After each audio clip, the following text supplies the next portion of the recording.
Welcome to icon news. నేను మీ పవన్ కృష్ణమూర్తి. ముందుగా జగన్మోహన్ రెడ్డి గారు మొన్న ఒక సభలో చేసినటువంటి ప్రసంగం తాలూకు క్లిప్ ని ఒక 2 సార్లు చూద్దాం. అంటే అందులో ఏమన్నారు అనేది మీరు విన్న తర్వాత నేను చెప్తా. ఒకసారి చూడండి వీడియోని. ఇక్కడ మండదా మండదా అక్క,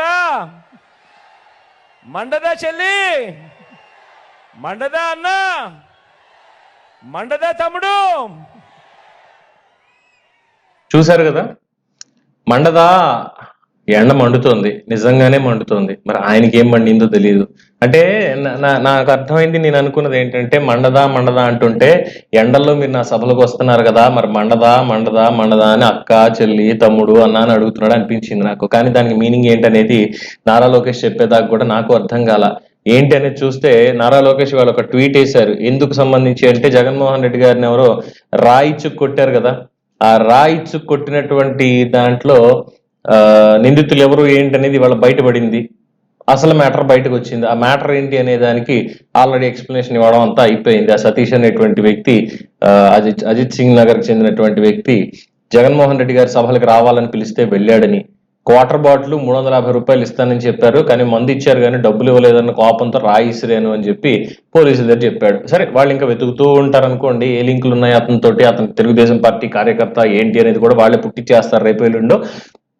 దానికి సంబంధించి నారా లోకేష్ వాళ్ళ ఎక్స్ వేదికగా ఆయన అభిప్రాయాన్ని తెలియజేస్తూ జగన్మోహన్ రెడ్డి గారిని కాస్త మాస్ ర్యాగింగ్ చేశాడు. అదే డైలాగులు, జగన్మోహన్ రెడ్డి గారు చెప్పిన డైలాగులే చెప్తూ, ఏంటి అంటే క్వార్టర్ మ్యాటర్ ఇస్తానన్న 350 ఇవ్వకపోతే మండదా అక్క, మండదా చెల్లి, మండదా తమ్ముడు, మండదా అన్న, కోడికత్తి drama to end of YCP Andhra Pradesh hash tag అని చెప్పి ఆయన ఎక్స్ లో ట్వీట్ చేయడం అనేది జరిగింది.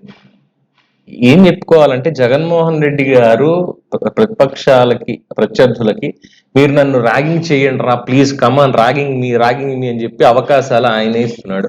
అంతకు మించి ఏం లేదు. 2019 ముందు ఉన్నటువంటి జగన్మోహన్ రెడ్డికి, 2019 తర్వాత ఇప్పటిదాకా మనం చూసినటువంటి ముఖ్యమంత్రి పాత్రధారి అయినటువంటి జగన్మోహన్ రెడ్డికి అస్థిమ శకాంత తేడా ఉంది నిజంగా. ఒక స్లిప్ చేతిలో పెట్టుకొని పాయింట్ టెస్ట్ పైన ఒక పాయింట్ రాసుకొని దాని మీద ఒక పావు గంట మాట్లాడడం, మళ్ళీ పాయింట్, మళ్ళీ పావు గంట, మళ్ళీ పాయింట్, మళ్ళీ పావు గంట, ఇలాగా గంటల తరబడి మాట్లాడి అనర్గళంగా ఆవేశంగా మాట్లాడిన జగన్మోహన్ రెడ్డికి ఇప్పుడు మొత్తం అన్ని పాయింట్లు చూసుకొనే చదువుతూ ఉన్నటువంటి జగన్మోహన్ రెడ్డికి ఎంత తేడా ఉంది అనేది. సో పూర్తిగా ఒక అభద్రతా భావానికి లోనైపోతున్నటువంటి జగన్మోహన్ రెడ్డిని మనం చూసినాం. అంటే అదేంటి, చంద్రముఖి సినిమాలో పూర్తిగా గంగగా మారినటువంటి, ఇది మన చంద్రముఖిలా మారినటువంటి గంగను చూడంటాం సరే, అలాగా ఇది 2.0 వర్షన్. ఈ వర్షన్ ప్రపంచంలో ఇంకెక్కడ ఉండదు. మరి దానికి కారణాలు ఏంటి, ఏమన్నా రుగ్మతలు ఏమన్నా ఉన్నాయా అనేది కూడా తెలియనటువంటి పరిస్థితి. అధికారం వచ్చింది అన్నది వరకు ఓకే, అధికారం వచ్చిన ఆనందం లేదా మాట్లాడేస్తున్నాడంటే సరే, మొదటి ఏడాదిలో 3 నెలల్లో 6 నెలల్లో ఆ మత్తు అనేది ఉంటుంది కాబట్టి అధికారం మత్తు, దాంట్లో మాట్లాడాడు అనుకోవచ్చు. సంవత్సరం మొత్తం నేను దాంట్లోనే ఉంటా అంటే అసలు నేను గెలిచాను 151 తోటి అన్న నమ్మకం ఆయనకే లేదేమో, అందుకే ఇంకా మాట్లాడుతున్నాడేమో అన్నటువంటి అభిప్రాయాన్ని వ్యక్తం చేస్తున్నారు.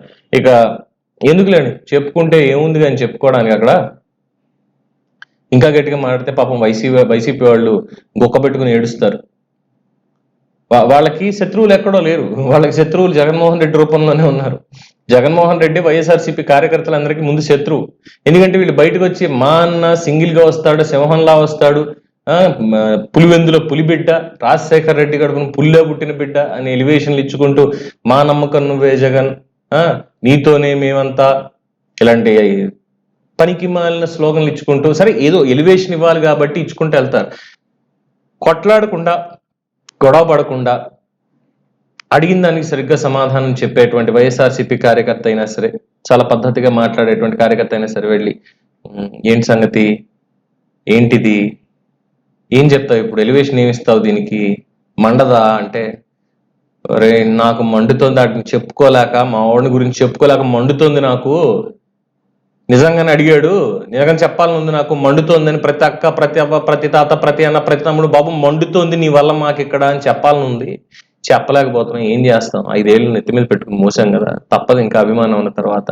అంటే ఇన్నర్ వాయిస్ వేరే ఉంటుంది, దీని అమ్మ జీవితం, నాకు ఏంటి బ్రతికేంటి, ఇది ఏంటి, ఏం జరుగుతోంది అసలు అనేటువంటి ఒక ఇన్నర్ వాయిస్ ప్రతి వైఎస్ఆర్సీపీ కార్యకర్తల్లో ప్రతి ఒక్కళ్ళకి ఉంటుంది, కేవలం కొంతమందికి తప్ప. స్వార్థ ప్రయోజనాలతో పక్క నుండి ఎంజాయ్ చేస్తున్నారు కదా వాళ్ళకి తప్ప మిగతా వాళ్ళందరికీ కూడా ఇది 100% ఉండి తీరుతుంది అనడంలో ఎటువంటి అతిశయోక్తి లేదు.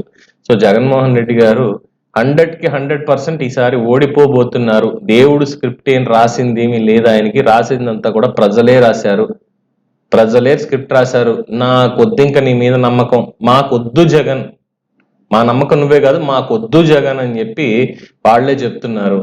సరే, ఇక పాటల రూపంలోనో మాటల రూపంలోనో ఉత్సాహపరిచేటువంటి కార్యక్రమాలను ఆయన పెట్టుకుంటూ ఉండడం అనేది ఆటలో అరటిపండు అనుకోవాలంతే. సో మండుతున్నటువంటి ప్రజలు మండే ఎండల్ని కూడా లెక్క చేయకుండా వాళ్ళ మంటనంతటిని రేపు ఓటు రూపంలో తీర్చుకుంటారు. అప్పుడు జగన్మోహన్ రెడ్డి గారు అడగచ్చు, మండిందా తమ్ముడు, మండిందా అక్క, మండిందా చెల్లి, మండిందా అన్న, అందుకేనా నన్ను తీసుకెళ్లి ఇంట్లో కూర్చోబెట్టారు, ఇప్పుడు నాకు మండుతోంది అంటారు ఆయన. మీరేమంటారు? అభిప్రాయాన్ని కామెంట్స్ రూపంలో తెలియజేయండి. తప్పకుండా కామెంట్స్ చేయండి. మీ అభిప్రాయాలు నాకు చాలా ఇంపార్టెంట్. ఎందుకంటే ఇన్నాళ్ల జర్నీలో అనేక విషయాలు నేను మీ కామెంట్స్ ద్వారా, మీరు చెప్పేటువంటి అభిప్రాయాల ద్వారా నేను తెలుసుకున్నాను, మెరుగుపరుచుకున్నాను. అట్ ద సేమ్ టైం ఒక మంచి డిస్కషన్ జరగడానికి, ఒక మంచి అనాలిసిస్ ఇవ్వడానికి నాకు చాలా ఉపయోగపడింది. సో ఈ ఎన్నికల సమయంలో నేను మరింతగా మీకు చేరువవ్వాలి, ఇంకా అనేక విషయాల మీద చర్చలు జరగాలి, అట్ ద సేమ్ టైం ప్రజల్ని చైతన్యవంతులు చేయాలి, రాష్ట్ర సర్వతోముఖాభివృద్ధి కోసం ప్రతి ఒక్కళ్ళు పాటుపడుతున్నట్టే, అంటే నాకంటే ఎంతో గొప్పగా పనిచేస్తున్నటువంటి వాళ్ళు ఎంతో మంది ఉన్నారు. నేను ఒక సాధారణ మనిషిని, వాళ్ళందరికంటే ఇంకా ఎదగాలి, ఎదుగుతూ ఉన్నటువంటి క్రమంలో ఉన్నటువంటి వాడిని. సో మీ సపోర్ట్ ఎప్పుడు ఉంటుందని నేను కోరుకుంటున్నాను. చూస్తూనే ఉండండి ఐకాన్ న్యూస్. నేను మీ పవన్ కృష్ణమూర్తి.